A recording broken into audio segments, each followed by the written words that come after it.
Hi, everyone. Welcome to Speak Now, the podcast for English learners who want to grow and improve their lives. I'm Sarah. And I'm Mike. Today we're talking about something super important: how to stay motivated when learning gets tough. Oh, yes. This is something I hear about all the time. People start learning English with so much energy, but then what happens, Mike? They lose steam, like a car that runs out of gas. One day they're excited, the next day they don't want to study at all. Exactly. So today we want to help you build the right mindset. That means the right way of thinking, so you can keep going even when it's hard. We'll share some real stories, give you simple tips you can use today, and help you understand why your brain sometimes wants to quit. And don't worry, we'll use simple, clear English. If we say something tricky, we'll explain it right away. Perfect. So grab a cup of coffee or tea, get comfortable, and let's dive in. Mike, let me start with a story. Last week, I met a student named Anna. She told me, Sarah, I've been learning English for 2 years, but I feel like I'm not getting better. Oh, I hear this a lot too. What did you tell her? Well, I asked her a simple question. What did you do yesterday to practice English? And you know what she said? Let me guess. Nothing? Bingo. She said, I was too tired after work. Then I asked about the day before. Same answer. And the day before that. So the real problem wasn't that she couldn't learn. The problem was that she wasn't practicing regularly. Exactly. This is what we call the consistency trap. People think they need to study for hours and hours, but then real life gets in the way. It's like going to the gym. If you only go once a month for 3 hours, you won't get strong. But if you go for 20 minutes every day, you'll see amazing changes. Great comparison. So the first big idea today is this: small actions every day beat big actions once in a while. I love that. You know, Sarah, this reminds me of my friend Tom. He wanted to learn Spanish for years. He bought expensive books, signed up for classes, even downloaded 10 different apps. And let me guess, he still doesn't speak Spanish. Right, because he was always looking for the perfect method, the perfect time, the perfect mood. He never just started. This is what we call the perfect moment trap. People wait for Monday or next month or when they have more time, but the perfect moment never comes. So what should Tom do instead? Start today, even if it's just 5 minutes, even if he's tired, even if he makes mistakes. Because something is always better than nothing. Exactly. And here's a fun fact for our listeners. Your brain needs regular practice to build strong connections. It's like watering a plant.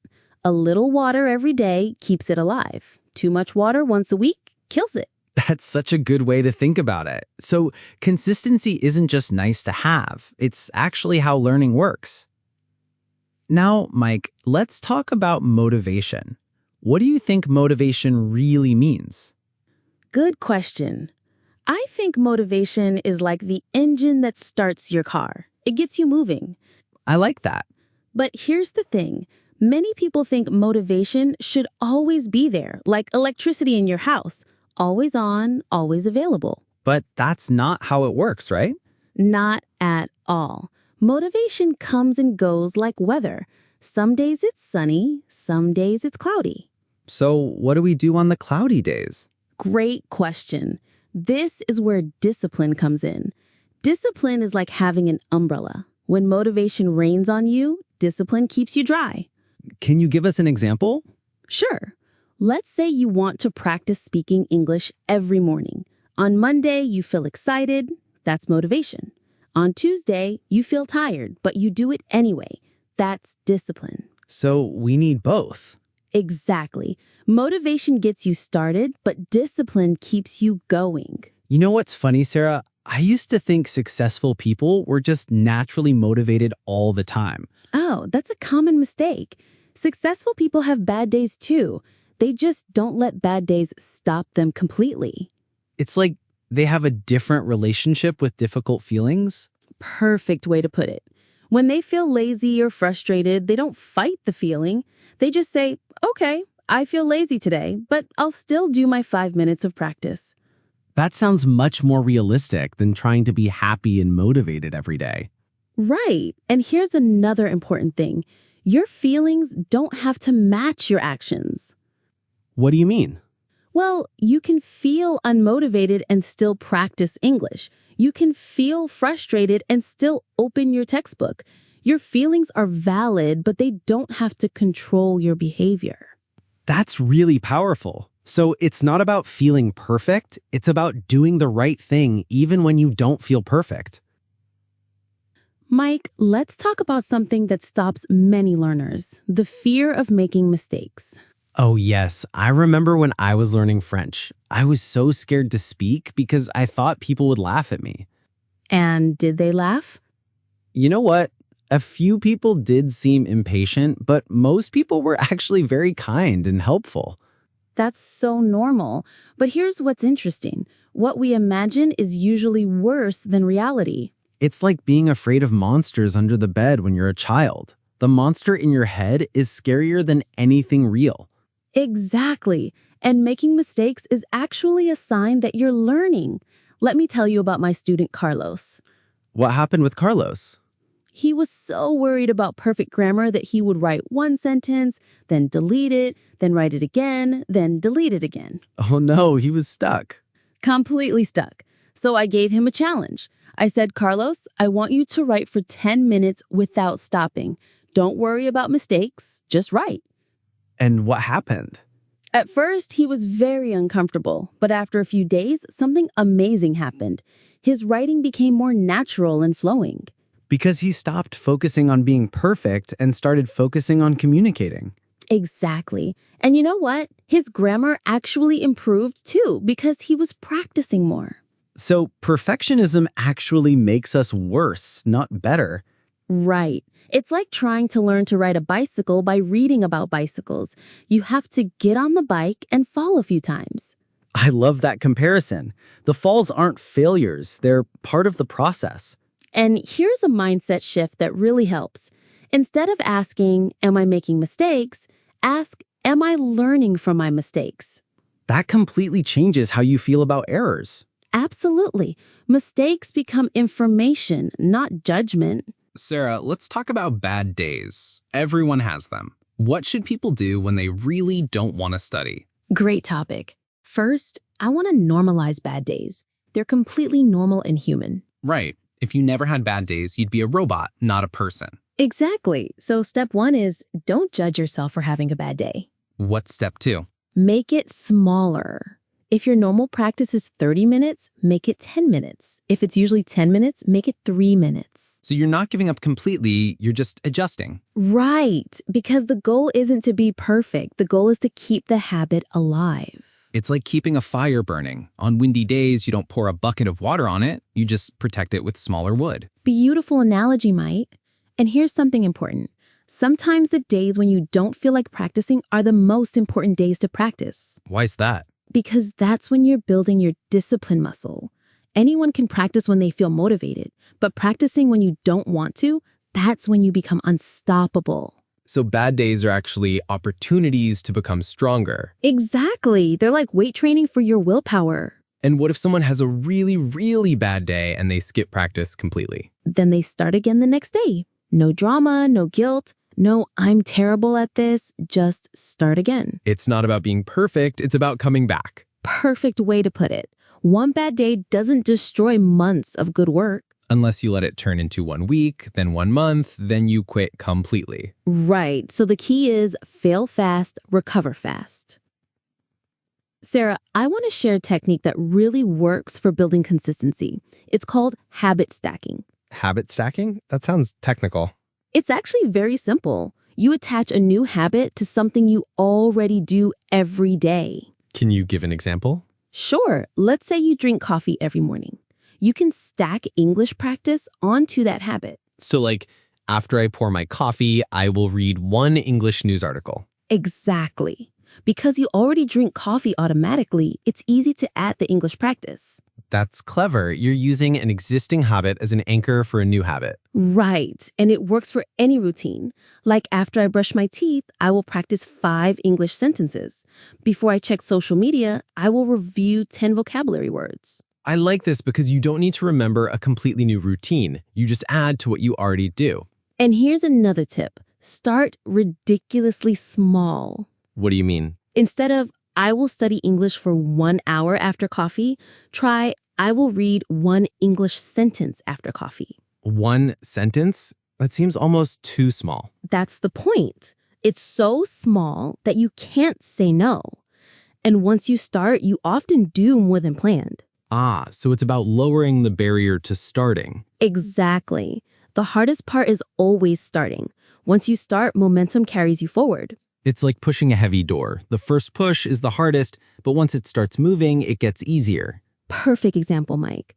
And even if you only do that 1 sentence, you've kept your promise to yourself. Which builds self-trust and confidence. Right.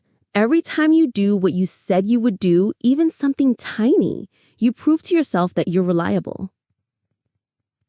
Sarah, let's talk about something that discourages many learners, comparing themselves to others. Oh, this is huge. Social media makes this so much worse. How so? Well, you see someone posting a video speaking perfect English and you think, wow, they're so much better than me. I'll never be that good. But you don't know their full story, right? Exactly. You don't know how long they've been studying. You don't know if English is their 3rd language, not their first foreign language. You don't know how much time they spend practicing every day. It's like comparing your behind the scenes to their highlight reel. Perfect way to put it. Everyone shows their best moments online, not their struggles. So what should people do when they feel discouraged by others' progress? First, remember that everyone's journey is different. Some people learn faster, some people learn slower. Some people have more time, some people have less time.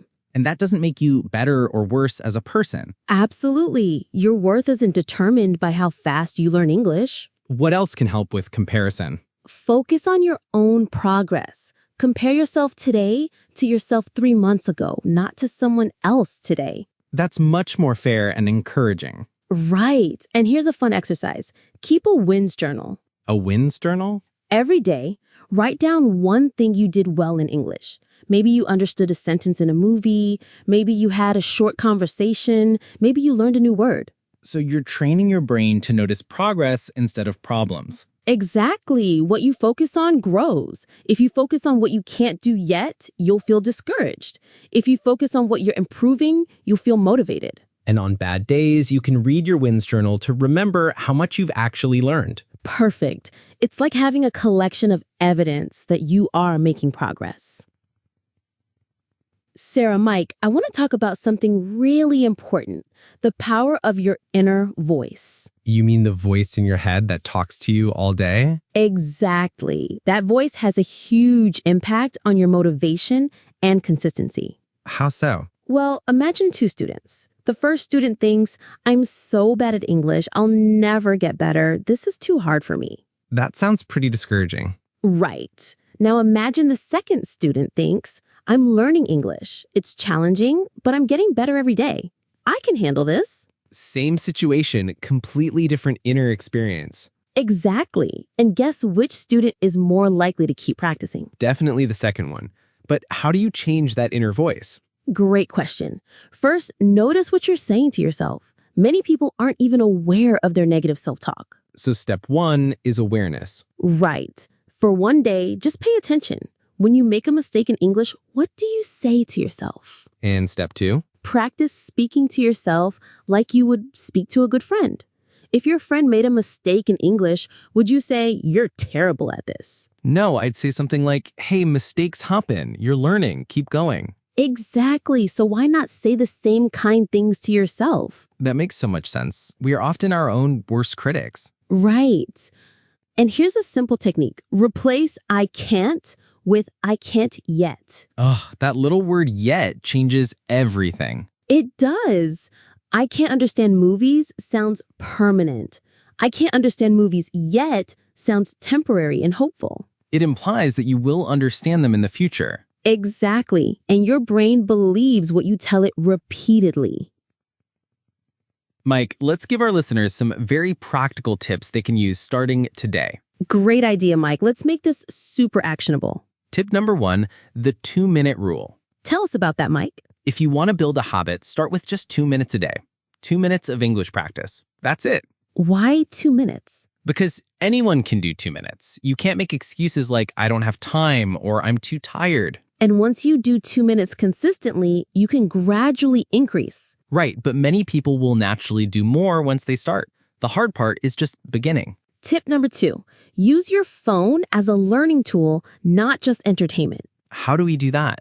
Change your phone's language to English. Follow English learning accounts on social media. Listen to English podcasts while walking. So you're turning dead time into learning time. Exactly. Waiting for the bus? Practice vocabulary. Cooking dinner? Listen to English conversations. Tip number 3, find an accountability partner. This is so powerful. Tell someone about your English learning goals. Why does this help? Because we don't want to disappoint others. If you tell your friend, I'm going to practice English every day this week, you're more likely to actually do it. It's like having a gentle, supportive pressure. Right, and you can check in with each other. How was your English practice today? Tip number 4, prepare for obstacles. This is really important. Don't just plan for good days. Plan for difficult days too. What does that look like? Ask yourself, what will I do if I'm sick? What will I do if I'm traveling? What will I do if I'm really busy at work? So you have a backup plan instead of just giving up. Exactly. Maybe your backup plan is just listening to English music. Maybe it's reviewing flashcards for 5 minutes. Something small, but something. Mike, I want to share a story that really illustrates the power of the right mindset. I'm listening. I had a student named David. When he started, his English was very basic. He could say, "Hello, my name is David," and that was about it. Okay, a real beginner. Right. But David had an interesting approach. Every time he made a mistake, he would smile and say, "Another learning opportunity." That's a great attitude. It was amazing to watch.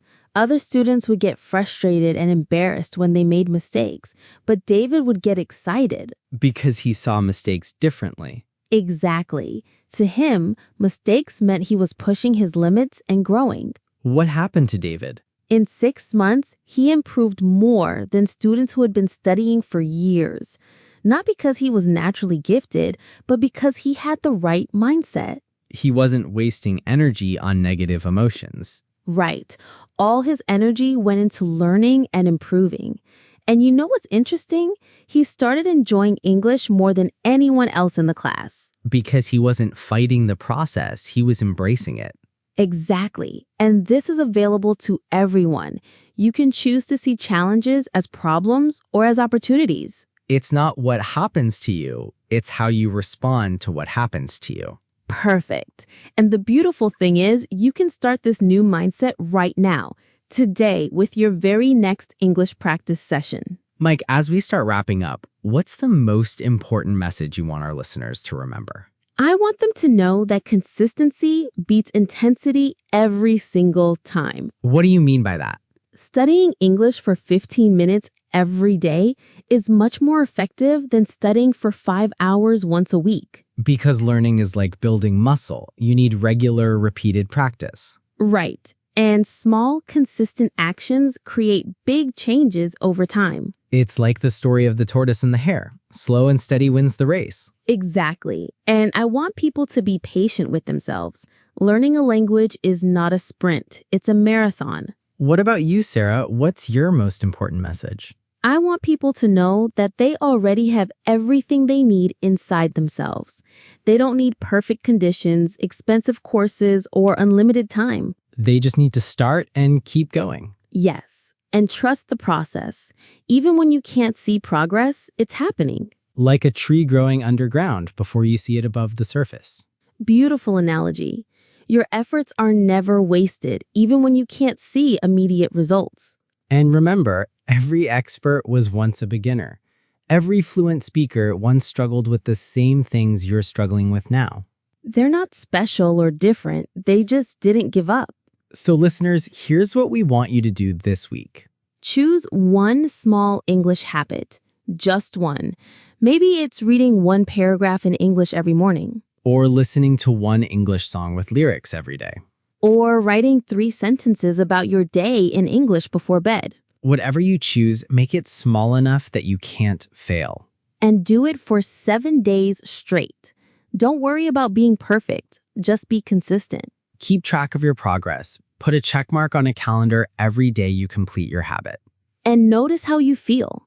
Notice your confidence growing. Notice English becoming a natural part of your day. After 7 days, you can decide if you want to continue or try a different habit. The goal isn't to transform overnight.